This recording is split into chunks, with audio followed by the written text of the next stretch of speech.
बंदी छोड़ कहने लगे, फिर आपने शास्त्र क्या पढ़े, आप विद्वान बने फिरोसो। शास्त्र में लिखा है कि पांचों तत्व नष्ट हो जाएंगे।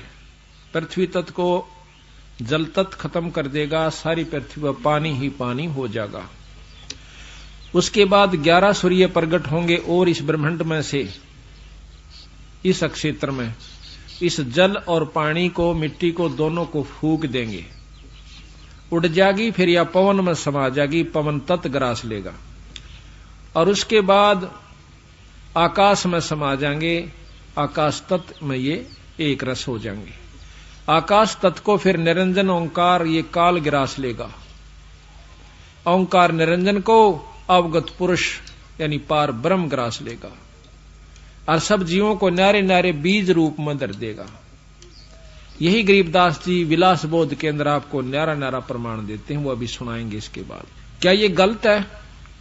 धर्मदास सहम जाता है, कहां जी लिख रखा सही होगी। तो फिर ये क्या हुआ, सभी मर गए कि नहीं मर गए? जब 5 तत्व नहीं रहे, 3 गुण नहीं रहे, तीनों गुण के ये 3 देवता हैं, ब्रह्मा विष्णु महेश। रजोगुण ब्रह्मा, सतोगुण विष्णु और तमोगुण शंकर भगवान, ये तीनों गुण भी समाप्त हो जाएंगे। तो ना विष्णु रहे, ना ब्रह्मा रहे, ना शिवजी रहे, तब क्या रहेगा? बंदी छोड़ के उस समय केवल सतलोक रहेगा, जिसमें पार ब्रह्म से स्थिति शुरू हो जाती है और पूर्ण ब्रह्म तक की सतलोक की ही अंश है। तो इस प्रकार धर्मदास सहम जाता है। तो मैं कहने लगा, महाराज आप तो एक मनुष्य दिखाई देते हो, आपकी बात पर क्यों कर विश्वास करो? वो भी एक साधारण से अवनति से बड़े बड़े विद्वानों की बात सुन रखी है। बंदी छोड़ कहते हैं कि भाई विद्वाना की बात कुछ और से, संतों की बात कुछ और होती है। संत आत्म अनुभूति बताते हैं और विद्वान सुनी सुनाई कहा करें। बंदी छोड़ कहते हैं वो करनी नहीं कर सकते विद्वान, वो सुनी सुनाई कहेंगे। कबीर साहब कहते हैं कथनी करनी तज कथनी कथे, अज्ञानी दिन रात और कुकर जो बौकत फिर, सुनी सुनाई बात है। कुत्ते की तरह भौंकते जगह जगह मंडप बनाकर बंडे जाएंगे सुनी सुनाई बातों को, करनी नहीं करते। तो करनी तज कथनी कथें, अज्ञानी दिन रात और कुकर जो भौंकत फिर, ये सुनी सुनाई बात है। अब इन बातों का असर एकदम कलेजे पर हुआ। तो बंदी छोड़ कहते हैं पारख के अंग में सतगुरु महाराज की वाणी, गरीबदास जी की।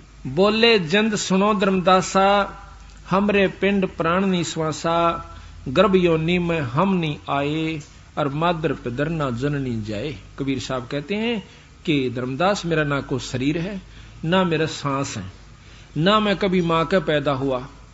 हमारी आजकल जो व्यवसायिक किताबें हैं बच्चों के पढ़ने की, उनमें लिखा है कि ये एक विधवा ब्राह्मणी का पैदा हुआ था कबीर साहब, और वो श्रम की मारी डाली आई थी।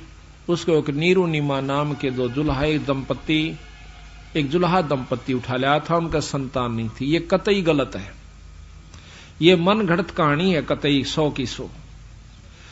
गरीबदास महाराज को वही बंदी छोड़ कबीर साहब 200 वर्ष के बाद 1575 में शरीर त्याग गए थे सतगुरु महाराज, और 1774 के अंदर फिर 84 के अंदर फिर बंदी छोड़ प्रगट हुए छोड़ानी गांव में।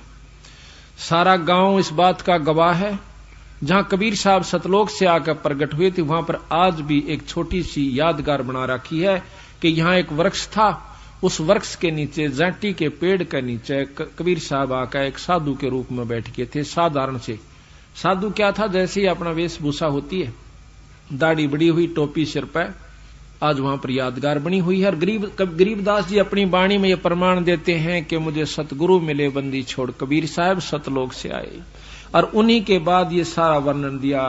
तो बताओ वहां कौन सी मां का पैदा हुए थे वो? ऐसे ऐसे सैकड़ों बार प्रमाण से कबीर साहब का कि जो बिना मां के वो कभी मां का पैदा होते ही नहीं, जितनी बार भी आए अपनी, क्योंकि उनका मां है नहीं।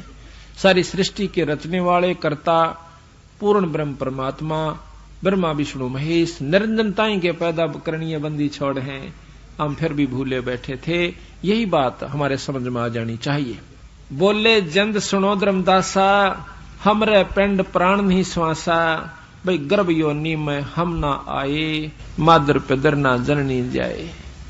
शब्द स्वरूपी रूप हमारा, तू के दिखलावे आचार विचारा। 70 ब्राह्मण की है हत्या, जो चौका तुम देवो नित्ता।